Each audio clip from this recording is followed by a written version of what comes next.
nuestro canal ya abordamos la pregunta de qué es la filosofía y analizamos la obra de algunos filósofos. En este video vamos a hablar de la historia de la filosofía científica. Antes de que alguien se asuste por esta expresión, voy a explicar qué significa.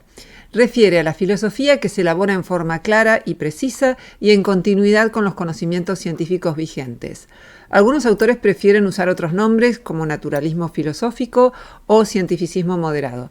Más allá del nombre que cada uno elija, lo importante es entender bien la idea y evitar los malentendidos.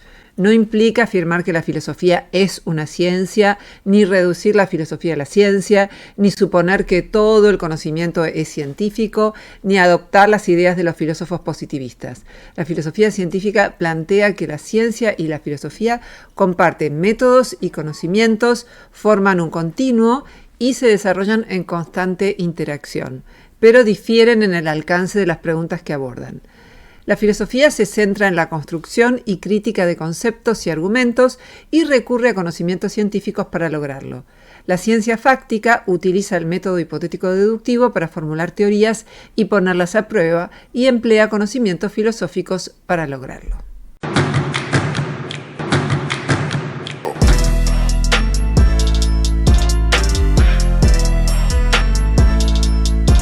El comienzo de la filosofía occidental y de la filosofía científica se da a partir de la aparición de algunos filósofos en la Grecia de los siglos VI y V a.C., que empezaron a dar explicaciones materialistas en vez de atribuir los fenómenos naturales a los deseos de los dioses. En lugar de explicar el rayo como una manifestación de la ira divina, se sostiene que las cargas eléctricas se acumulan en las nubes y cuando alcanzan un nivel crítico se produce una rápida descarga que conocemos como rayo. Bueno, esta explicación del rayo es contemporánea, pero lo importante acá es que estos filósofos fueron los primeros que buscaron hipótesis materialistas para explicar los fenómenos sin postular entidades espirituales separadas de la materia. ¿Y qué tiene que ver un rayo con la filosofía?, me dirán. Bueno, en tiempos de menor especialización del saber, como ocurría en la antigua Grecia, los físicos y los filósofos no se diferenciaban claramente.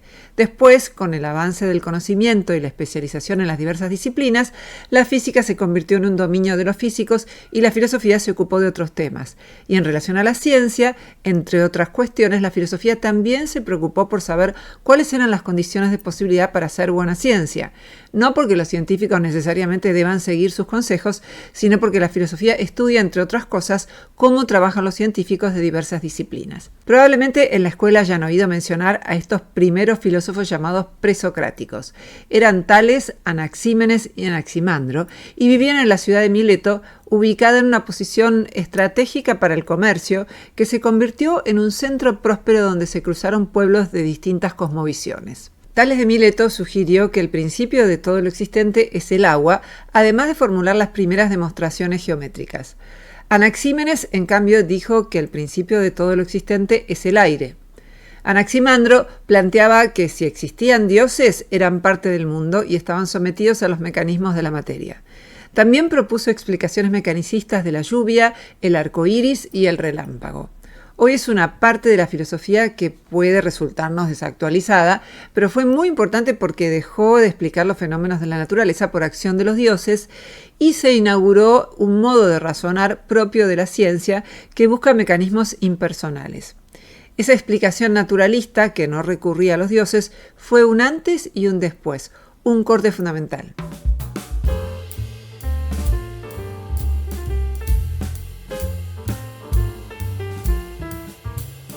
¿Pero qué significa materialismo? De esto ya se ocupa la metafísica, que es la disciplina filosófica que aborda las cuestiones más abstractas y generales sobre la realidad y la existencia. Por ejemplo, se ocupa de la materia. Ya sé lo que muchos estarán pensando, que no todo es materia, que la idea de amor o de bondad no son materiales. Sin embargo, no podrían existir sin entidades y procesos físicos, químicos y biológicos. Por eso el materialismo incluyente es la posición metafísica que plantea que todo lo que existe es material, que no hay entidades abstractas o espirituales separadas de la materia y que la mente y las ideas no pueden existir sin entidades y procesos físicos, químicos y biológicos. El materialismo incluyente incorpora los procesos mentales y las ideas en su cosmovisión, a diferencia del materialismo eliminativo que los descarta por completo. Hay otras corrientes de la metafísica que no son el materialismo. El espiritualismo afirma que existen seres vivos incorpóreos como dioses, ángeles, demonios, fantasmas, espíritus y cualquier tipo de vida después de la muerte. El idealismo afirma que existen ideas separadas de la materia y que la realidad depende de las ideas. Y el materialismo plantea que todo lo que existe es material y que no existen entidades abstractas o espirituales separadas de la materia. Por lo tanto, el materialismo se opone al espiritualismo y al idealismo. Es la única perspectiva compatible con la evidencia científica contemporánea.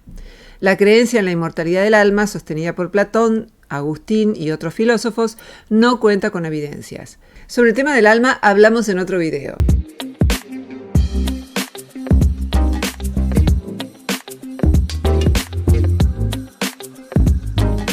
Heráclito fue un filósofo posterior que planteó que el mundo tiene diversas sustancias en constante cambio, pero sin una sustancia primaria generadora. Aunque a veces parecía usar términos religiosos, postuló un mecanismo impersonal que organiza todas las cosas en reemplazo de los dioses antropomórficos de los mitos tradicionales. Genófanes planteó que los dioses son creaciones que los humanos hicieron a su imagen y semejanza. Dijo que si los toros y los leones supieran pintar, pintarían a sus dioses como toros y leones. Los atomistas Leucipo y Demócrito propusieron que las cosas nuevas aparecen por combinación de componentes inmutables llamados átomos. Su enfoque anticipó conceptos que resurgieron en el siglo XVIII y XIX con la formulación y experimentación de las teorías atómicas. En síntesis, los filósofos presocráticos rechazaron las explicaciones míticas y ofrecieron explicaciones por mecanismos impersonales. Consideraron que el conocimiento se obtiene a través de la razón y la experiencia y que es siempre criticable y corregible. Pero no todos los presocráticos fueron materialistas. Por ejemplo, Parménides se alejó del materialismo porque negó la posibilidad del cambio usando como premisa que lo que es no puede devenir de lo que no es. Pero la materia es cambiante por definición. En el siglo IV a.C., Platón desarrolló una filosofía idealista y espiritualista. Postuló la existencia de almas inmortales y de formas o esencias inmutables. Consideró que la materia es menos real que las almas y las formas y postuló un Dios benévolo y eterno que no era omnipotente y que creó el mundo a partir de un material preexistente, por lo cual no pudo evitar sus imperfecciones. Posiblemente por influencia del idealismo de los pitagóricos, Platón cosificaba las ideas y los procesos mentales y los consideraba entidades inmateriales autónomas. En filosofía se denomina cosificar, reificar o hipostasiar al enfoque que trata una idea o cualidad como si fuera una entidad separada y real. La cosificación puede llevar a malentendidos y errores de razonamiento, porque las ideas y cualidades no existen de manera independiente. A pesar de estos rasgos contrarios al materialismo, Platón hizo aportes valiosos al método del diálogo argumentativo, que permite someter a crítica a los argumentos rivales sobre un tema. También aportó numerosas ideas interesantes sobre el amor, los conflictos entre la razón y la emoción, y la virtud de la justicia, entre tantos otros temas. Como en el caso de muchos filósofos, algunas de sus ideas encontraron respaldo en las investigaciones científicas y otras no. Aristóteles fue discípulo de Platón. Sostuvo que las formas no pueden existir por sí mismas, sino siempre unidas a la materia. Las formas serían las características específicas del objeto, por ejemplo, la forma de una estatua, y el mármol sería la materia. Aristóteles consideró que el alma es una forma de comportarse y pensar. Distinguió entre el alma vegetativa, que es responsable de las funciones vitales, el alma sensitiva, que permite la percepción y la sensación, y el alma racional, que permite el pensamiento y la razón. Esta propuesta puede considerarse materialista porque entendía el alma como la forma del cuerpo que posibilita el funcionamiento vital y cognitivo, y no como una entidad separada e inmaterial. Pero era un materialismo primitivo porque todavía no se conocían los mecanismos biológicos que explican las funciones vitales y cognitivas. Además, su filosofía incluía ideas contrarias al materialismo. En el campo de la ética, sostuvo que las virtudes se aprenden y se educan y que es deseable tener un punto óptimo entre el déficit y el exceso. Por ejemplo, en vez de ser miedoso o temerario, es deseable encontrar el punto óptimo, un término medio. La virtud de la valentía, por ejemplo, se sitúa entre la cobardía y la temeridad. Si alguien tiende a enojarse con facilidad, para Aristóteles puede entrenarse para controlar su temperamento a través de la práctica y la reflexión. Así, con el tiempo, aprenderá a mantener la calma en situaciones difíciles y encontrar el equilibrio entre la ira excesiva y la pasividad. Estas ideas de Aristóteles siguen vigentes en la investigación psicológica actual sobre las actitudes morales.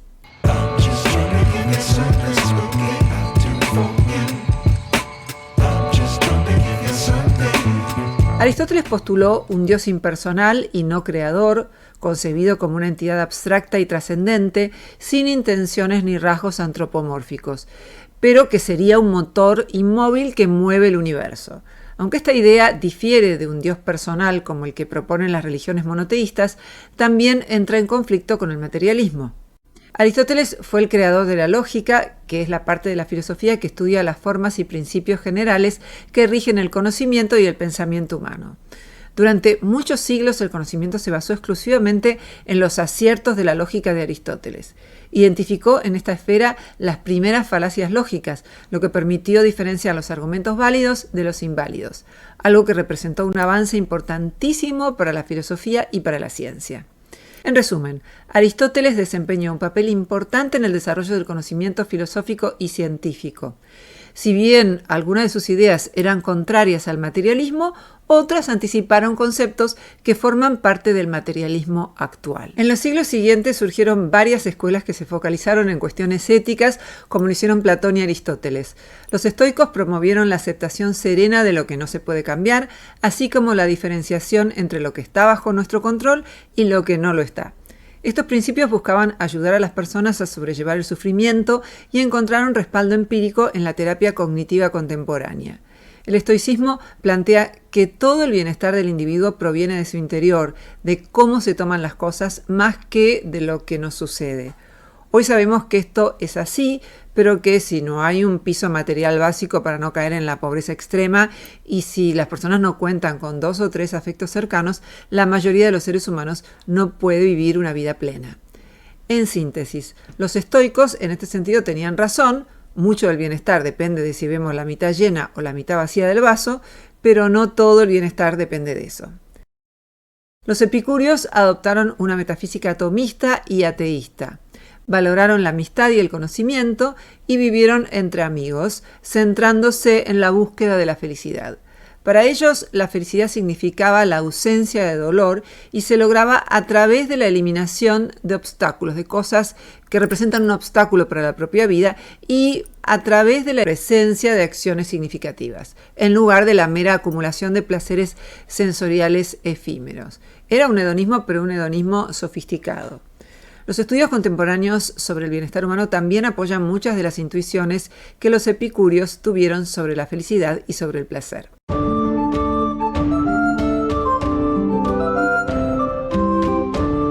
En el siglo III después de Cristo, el cristianismo dejó de ser perseguido y se convirtió en la religión oficial del Imperio Romano. La Iglesia Católica persiguió a las religiones no cristianas y hubo luchas internas entre distintos movimientos cristianos. Esto provocó el declive de las tradiciones materialistas griegas y el inicio de un largo periodo de hegemonía cristiana en Europa. Los primeros filósofos cristianos, como Agustín de Hipona, por ejemplo, recibieron influencias del estoicismo y del neoplatonismo.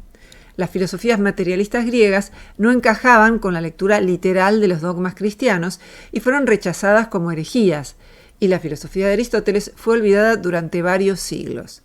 La filosofía de Platón venía mejor al cristianismo, de ahí que fue el filósofo más influyente del cristianismo de los primeros siglos de la Edad Media, al punto en que siglos después Nietzsche dijo que el cristianismo era platonismo para el pueblo. Los cambios históricos del cristianismo nos permiten entender por qué la filosofía cristiana frenó el desarrollo de la filosofía científica desde el siglo III, cuando hubo una mayor presión por imponer los mitos bíblicos y perseguir a los herejes, y por qué contribuyó a su renacimiento desde el siglo XI, cuando se recuperó la obra de Aristóteles y surgieron las primeras universidades europeas. En sus inicios, la filosofía cristiana tuvo que resolver las tensiones entre la lectura literal y alegórica de las historias bíblicas. El literalismo consideraba que toda interpretación alegórica era una herejía, y el alegorismo consideraba que toda historia bíblica era metafórica.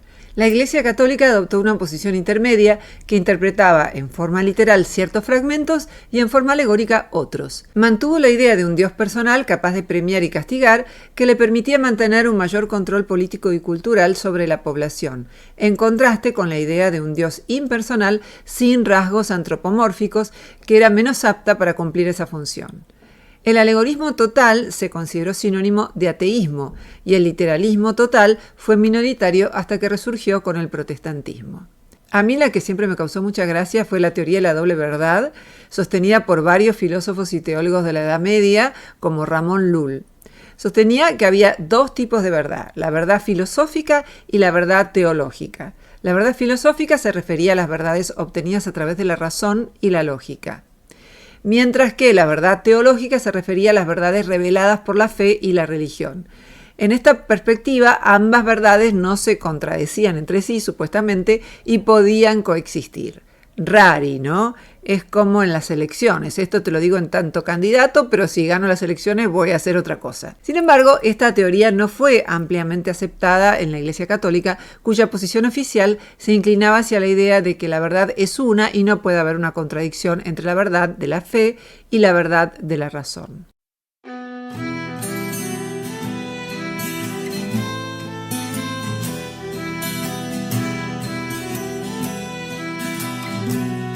El cristianismo mantuvo una perspectiva ambivalente respecto a la cuestión de si la materia es buena o mala.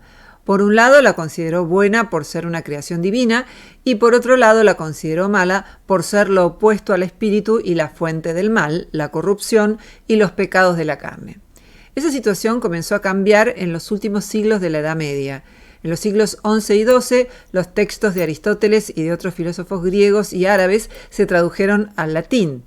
Surgieron las primeras universidades europeas y se convirtieron en centros de investigación filosófica. En el siglo XIII, Tomás de Aquino intentó combinar la filosofía aristotélica y la doctrina cristiana. Durante la Edad Media, los árabes estuvieron en la vanguardia del conocimiento y Tomás de Aquino fue muy consciente de que si el cristianismo no se ayornaba, desaparecía. Porque el cristianismo nunca se conformó con la fe. El irracionalismo de San Francisco de Asís no fue lo que predominó en la Iglesia Católica, que no solo postulaba la existencia de Dios, sino que también quería probarlo racionalmente. De ahí que se hayan postulado varias supuestas demostraciones de la existencia de Dios.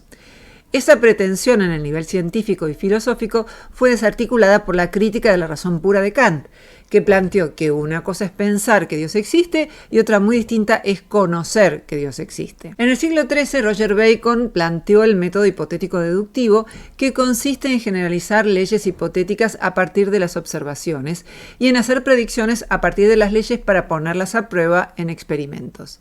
El método hipotético deductivo suele utilizarse para representar el proceso de investigación científica y tuvo un rol central en la historia de la ciencia. De todos modos, la investigación científica no utiliza un único método, sino varios, y la relevancia de cada método puede cambiar según el campo de estudio.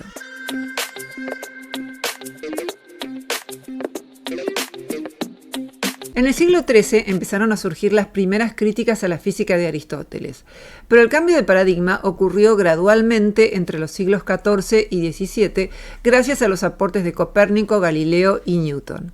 En ese periodo, los inicios de la ciencia experimental convivían con las creencias populares en brujas y demonios y con una iglesia católica que intentaba reprimir los cuestionamientos a sus normas. La llegada de los españoles a América desencadenó una competencia entre potencias europeas que fomentó la investigación tecnológica para construir mejores barcos y mapas y avances que contribuyeron a cuestionar las ideas previas sobre el mundo. Las explicaciones de la física y la medicina empezaron a focalizarse en los mecanismos de los objetos y a prescindir de las causas espirituales. Los intentos de conciliar estas explicaciones mecanicistas con la filosofía cristiana resultaron problemáticos y llevaron al surgimiento de posiciones filosóficas sin dioses ni almas. En el siglo XVII, Descartes planteó una separación tajante entre espíritus pensantes y cosas materiales. Pero a medida que avanzó la investigación médica, la separación se volvió cada vez más cuestionable. Descartes argumentó que la duda sistemática le permitía dudar de todo, excepto del acto mismo de dudar, y que eso demostraba que existe un yo espiritual que piensa y que es independiente de la materia. De ese modo, siguiendo la línea platónica, planteó un dualismo de sustancias que establecía una separación tajante entre espíritu y materia, a los cuales denominó cosa pensante y cosa extensa. Este argumento es objetable porque, incluso si respalda la conclusión de que hay un yo que piensa, no demuestra que sea independiente de la materia. A pesar de sus problemas, el argumento influyó a muchos filósofos y contribuyó al surgimiento del empirismo y el idealismo. El empirismo británico de los siglos XVII y XVIII aportó un énfasis en la observación y la experimentación como medios para conocer el mundo, pero tuvo dificultades para dar cuenta de la investigación científica en términos de leyes objetivas, causalidad y estructura material. Locke propuso que nacemos con una mente en blanco y adquirimos conocimiento a través de la experiencia, pasando de ideas más simples a más complejas. Sin embargo, investigaciones posteriores respaldan la idea de que en la adquisición de conocimiento no influyen solo factores culturales, sino también capacidades y disposiciones innatas. David Hume cuestionó incluso la existencia de la materia, planteó que las sustancias y los procesos causales podían ser meras construcciones de la imaginación humana y negó la posibilidad de conocer algo más allá de los fenómenos subjetivos. Pero esta posición es problemática para entender cómo funciona la ciencia cuando investiga procesos inobservables. El idealismo subjetivo de George Berkeley llevó al empirismo a su extremo al negar la existencia de la materia y afirmar que todo en el universo son apariencias creadas por Dios y que solo existen cuando son percibidas por las almas. En resumen, el empirismo británico chocaba con los conocimientos y métodos de la física, la química, la biología y la psicología. El idealismo alemán fue un desarrollo secularizado de la metafísica cristiana y se desarrolló a fines del siglo XVIII y principios del XIX. Retomó la idea cristiana de los procesos mentales como sustancias autónomas, pero sin las referencias a Dios. Las nociones de conciencia trascendental de Kant y espíritu absoluto de Hegel cosifican los procesos mentales y cumplen un rol filosófico semejante al que cumplía el Dios creador de la teología cristiana. Kant buscó un punto medio entre el realismo ingenuo, que supone que percibimos el mundo tal cual es, y el escepticismo radical, que niega la posibilidad de conocer el mundo. Su propuesta fue el idealismo trascendental, que se centraba en las condiciones fundamentales que hacen posible el conocimiento humano. Planteaba que nuestro conocimiento se forma a través de la interacción entre las ideas y la experiencia y que nuestras ideas se aplican al mundo tal como lo experimentamos, pero no podemos conocer el mundo tal cual es en sí mismo. A pesar de que esta propuesta se ubica en el idealismo, tiene algunas convergencias parciales con el materialismo. Kant criticó las entidades sobrenaturales del cristianismo, cuestionó las supuestas pruebas de la existencia de Dios y sostuvo que la noción de Dios es una ilusión producida por la razón cuando carece de pruebas empíricas. Estas ideas, que en épocas previas habrían puesto en riesgo la vida de quien las expresaba, solo fueron castigadas con la censura, cuando el rey de Prusia le prohibió volver a publicar sobre religión. Por otro lado, algunas de las propuestas de Kant sobre las categorías a priori, como por ejemplo la de sustancia, pueden interpretarse desde el materialismo como hipótesis sobre disposiciones innatas que fueron seleccionadas en la evolución de la especie.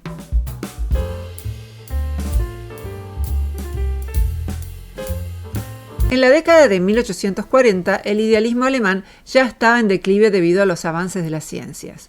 Desde entonces, los cambios en la física, la química y la biología dieron lugar a modificaciones en la concepción filosófica de la materia. A mediados del siglo XIX, el científico y filósofo von Helmholtz formuló la ley de conservación de la energía, que se convirtió en un principio fundamental de la física y volvió sospechosa la idea misma de una creación divina. Von Helmholtz utilizó la expresión filosofía científica para plantear que la teorización filosófica debe estar informada por los resultados de las ciencias. Desde entonces, la expresión fue usada en este sentido por muchos otros autores, entre ellos Peirce, Reichenbach, Susan Haack, Mario Bunge y Gustavo Romero. En 1859 se publicó la teoría de la evolución de Darwin. Planteó que los seres vivos son entidades materiales que evolucionaron históricamente y que su organización compleja sigue las mismas leyes que afectan a los demás sistemas del universo. El materialismo dialéctico de Marx y Engels surgió a partir de un análisis de las corrientes materialistas de su época, influido por el idealismo alemán. Engels desarrolló su filosofía en Dialéctica de la Naturaleza, que quedó inconclusa. La obra tiene algunos aportes valiosos, pero su intento de aplicar la dialéctica hegeliana a la lógica y los procesos naturales generó una metafísica en conflicto con la ciencia actual, como analizamos en el video sobre dialéctica. Hicimos varios videos sobre la filosofía de Marx en este canal. En uno de ellos dimos cuenta de la evidencia empírica a favor de la teoría del valor-trabajo y es bien reconocido, incluso entre sectores liberales, que Marx anticipó el proceso de globalización y predijo muchos fenómenos propios del capitalismo, tales como el desarrollo de oligopolios y la creciente concentración de la riqueza en pocas manos. De modo que muchos de los desarrollos de Marx pueden ser incluidos en el ámbito de la filosofía científica. Esto es independiente de las críticas que podemos hacerle a Marx, como se las hacemos a otros filósofos, y de los aspectos no científicos de su filosofía, como los relacionados con la dialéctica hegeliana.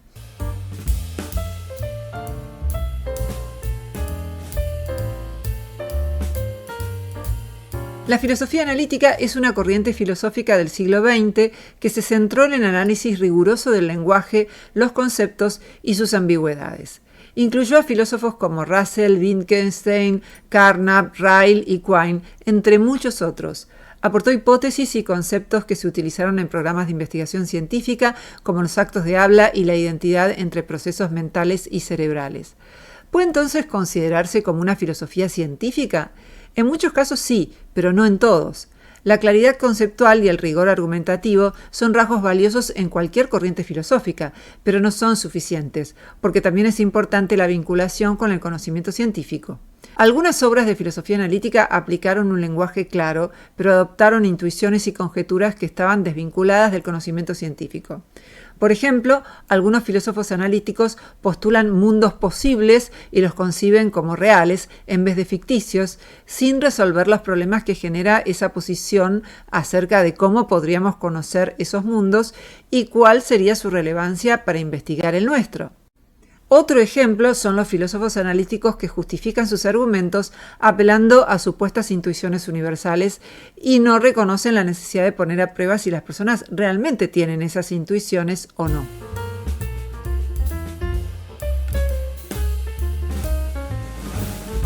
A principios del siglo XXI surgió un proyecto de colaboración interdisciplinaria entre filosofía y ciencia denominado filosofía experimental. Básicamente utiliza la recopilación de datos empíricos para arrojar luz sobre cuestiones filosóficas.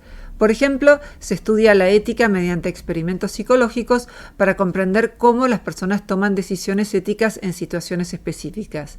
Es una de las corrientes más valiosas de la filosofía contemporánea, surgió en el comienzo del siglo en la Universidad de Yale y tiene a esta altura una copiosa producción, incluso en español. Algunos de sus autores son Fernando Aguiar en España, Joshua Knobe en Estados Unidos, Shawn Nichols también en Estados Unidos, entre muchos otros. Vamos a dedicarle uno o varios videos. Y en internet pueden ver también algunas exposiciones que hice en congresos de filosofía experimental sobre temas que investigué, como el sesgo del autor. Hicimos un video sobre el sesgo de autor, el humor en hombres y mujeres y la mayor preferencia en promedio que tienen las mujeres por la creencia en Dios y en las pseudociencias. Así llegamos al presente, tras dar un panorama muy introductorio de la historia de la filosofía científica y de algunos hechos históricos que frenaron o fomentaron su desarrollo. Varias cuestiones quedaron excluidas o se trataron solo superficialmente, pero esto es inevitable porque es imposible abordar un tema tan amplio en un solo video. Ya habrá oportunidad de seguir explorando el tema y en realidad en este canal también hemos abordado las cuestiones filosóficas desde esta perspectiva, la de la filosofía científica, aunque no lo hayamos dicho. Mientras tanto, los invitamos a escribir en los comentarios en qué temas les gustaría profundizar.